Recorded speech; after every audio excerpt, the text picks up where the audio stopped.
When I think about the future of education, I feel like we need to not forget the things that worked in the past.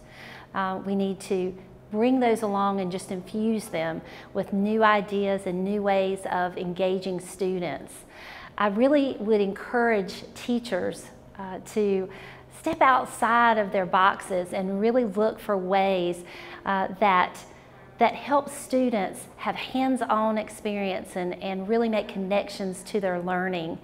And not just rely solely on technology, but to really practice those soft skills and help our students be able to be the best that they can be when they enter into the workforce and become our future leaders of tomorrow.